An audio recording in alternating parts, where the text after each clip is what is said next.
Good morning. It's time to make the coffee. Literally, it's time to make the coffee.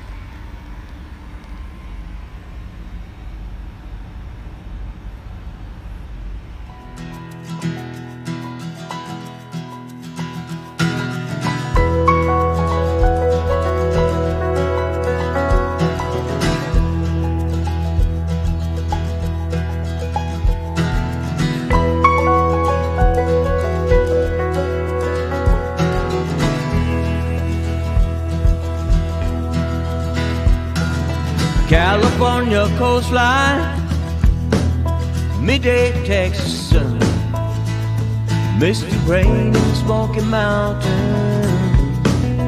out here on the run.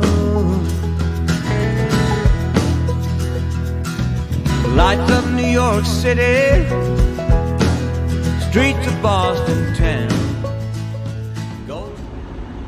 Time to head down to Alabama. Got our coffee. Enjoy the ride. Stay tuned. If ever I had a video, would you dance in it? Would you dance in it? In it? Oh, sunshine, you are my sunshine. Let it in, let it in. Oh, sunshine, you are my sunshine. Let it in, let it in. Thought I'd check back in with you. We are now in Mississippi. Just got my dispatches in. And like I said this morning, I went from not having a load to being booked all the way into next Monday. So I pick up, go deliver this tomorrow, run into Georgia, pick up a boiler, and take that to Cleveland, and then 40 miles from where I'm dropping at in Cleveland, go pick up some concrete and take that to St. Joseph, Missouri, and deliver that on Monday. So I'm already booked into the next week already. So weekend load's already set. So as like I said, around Mercer, it happens like that fast. So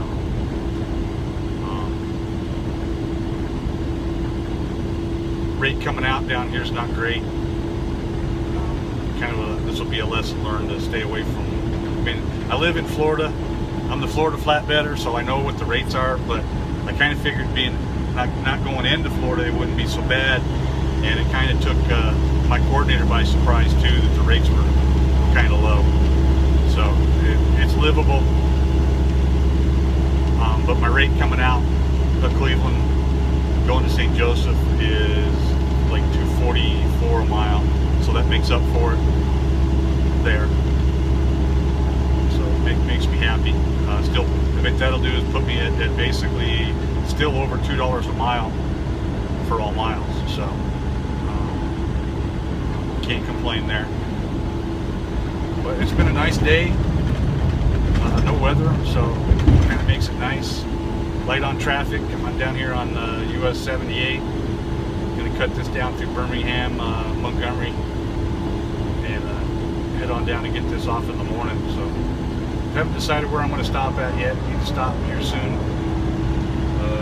Do the shit, shower, and shave. Tomorrow I'll just get dirty. I got 8 chains to take off of here. Luckily the boilers I'm picking up, it's a non-tarp load, which is what I was looking for.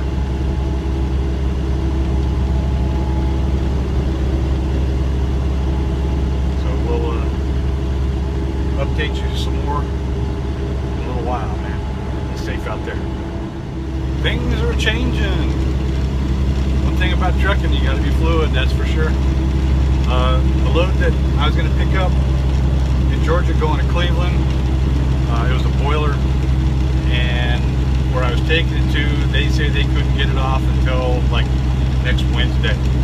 I ain't sitting on a load that long, so I ended up canceling that load and then having to cancel the Cleveland load. Instead we picked up a load, a pipe. It was supposed to be a 2-stopper, stopping in Tennessee and then finishing out in Louisville. But they canceled out the first drop, so now it's a single drop in Louisville. I'll pick it up tomorrow and probably have it there by Thursday mid-morning or whatever. So, and Louisville's a good area. Somebody posted a question on my last video about what's heavy and whether or not it pays good. There's a lot that goes into being an owner-operator that I don't think people realize, that aren't in the industry anyway.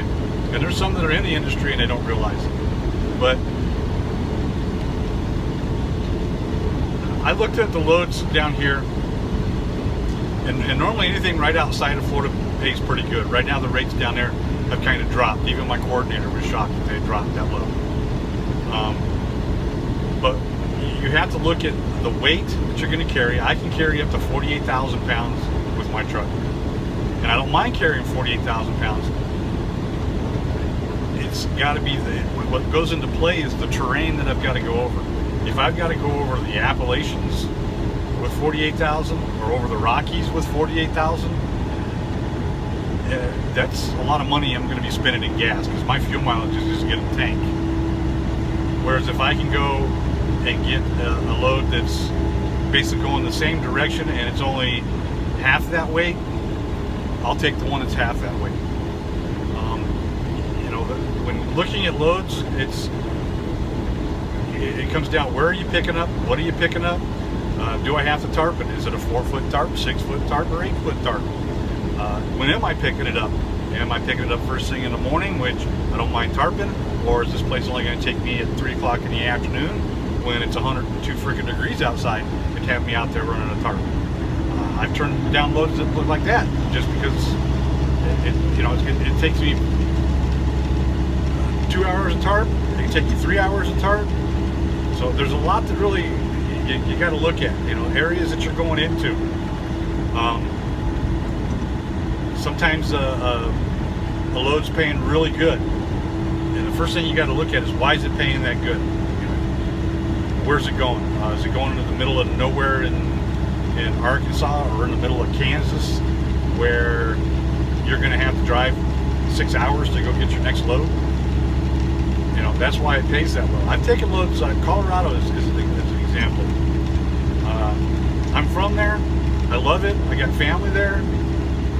But loads coming out of Colorado suck, just like they do Florida. And I live in Florida, so I already know when I go home coming out, I'm going to have to drive to go get a load, and it ain't going to pay that good. So when I do that, I look for short loads to get me back into a better area. So if I've got to get something coming out of Florida, take it to North Carolina, take it to Georgia, Mississippi, Alabama, it's a short run, and it may pay me like $1.60, $1.70 a mile. And you say, well, that's not bad. Well, it's not good either when I get to those other areas and I'm making $2.44 a mile. So Colorado is that way, and I've taken loads in there. But they're paying $3 plus going in, and worst case scenarios, I know I'm going to end up having to deadhead out into Nebraska or up into Wyoming to go get a load, or now I know I got to go. A lot of times I'll go down to Pueblo, and those loads aren't paying great, but they get me out of there. And again, I look for a short load out there, not a long one, not a 2-day run. It's got to be a 1-day run, next morning delivery. I think a lot of people think that truckers aren't that smart. Your owner-operators that are successful are very smart. You're working with a broker. The broker is just like a stockbroker. I mean, because the prices change. They can see how many trucks based on their boards and different boards, their load boards that are out there, how many trucks are coming in to a certain area, and they may have already locked a customer into a certain rate, but they're going to turn around. We got a fly in here, so that's why I'm doing this. Don't think I'm just swatting anything. They're going to turn around and see that they've got a lot of trucks headed inbound. They're going to start dropping the rates. They're going to start pocketing the money. They're going to let you take it out of there cheap because there's too many trucks, so they know they can get away with it. That's what happens. Colorado, it's like a notorious and it's because there's trucking companies in there that they'll pay company drivers, you know, minimum to move the freight around there. California coming out usually isn't good. If I ever go to California, it's like you get a good load going in, then you need to stay in California and bounce around a little bit, and it's good paying in California, and then coming back out, it isn't going to pay that hot. So Northeast is another example of that. You run up to the Northeast, it's going to pay a lot. If you stay up in the Northeast, you're going to make really good money, but the first load, when you say I want to get out of the Northeast, you're going to take it into shorts getting out of there. Why? A lot of trucks that are up there, brokers know they can do it. And that freight up there sometimes just doesn't pay that. You know, the broker may not be ripping you off. And I don't think any broker is intentionally ripping you off. They're there to make money just like you are. So, and they got to play it the way they see it. So that's what they do. So, like I said, there's a lot taken into consideration, whether it's a tarp load, a non-tarp load, what size tarp, the terrain that I've got to drive over to get the load there. I mean, I'll take a 46K load across Kansas, Nebraska, Iowa, you know, any day of the week. I got no problem with it. 46,000 pound load going over the Appalachians, going through Virginia, West Virginia, dude, those will kill you. I mean, your fuel mileage will plummet down into the 6s usually. You know, so you're paying more money in fuel to take a load, and you're making less money. That's what it comes down to. So, hope that kind of explains it. We're gonna, like I said, head down here, find us a place to sleep, get this off in the morning. I'll check in with you a little bit later, let you know where we stopped at. So, be safe.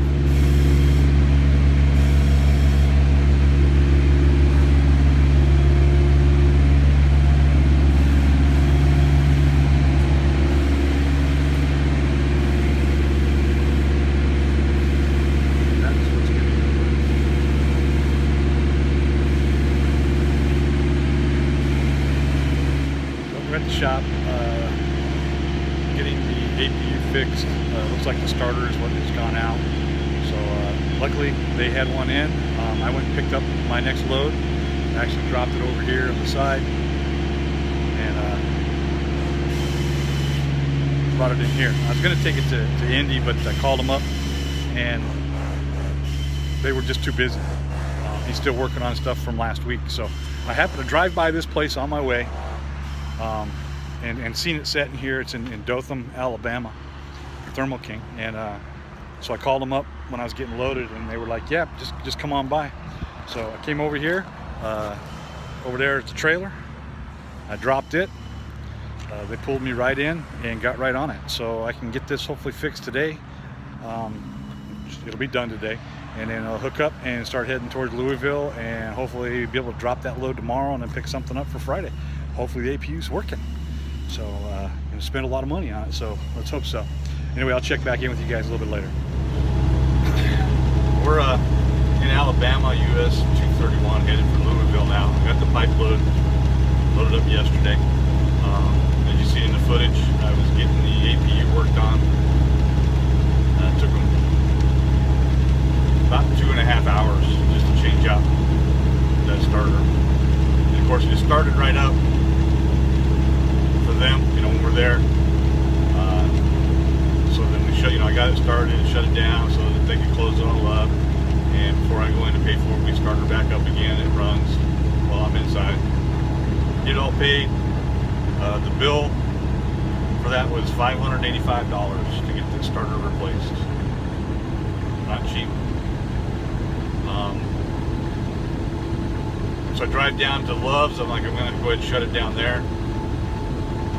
I pull into Love's, go to back, start the AC up for the APU, and it just starts clicking like what it was doing before I replaced the starter. So that starter wasn't bad. You know, their tech there, you know, it was clicking when I took it in there. It did what it normally does.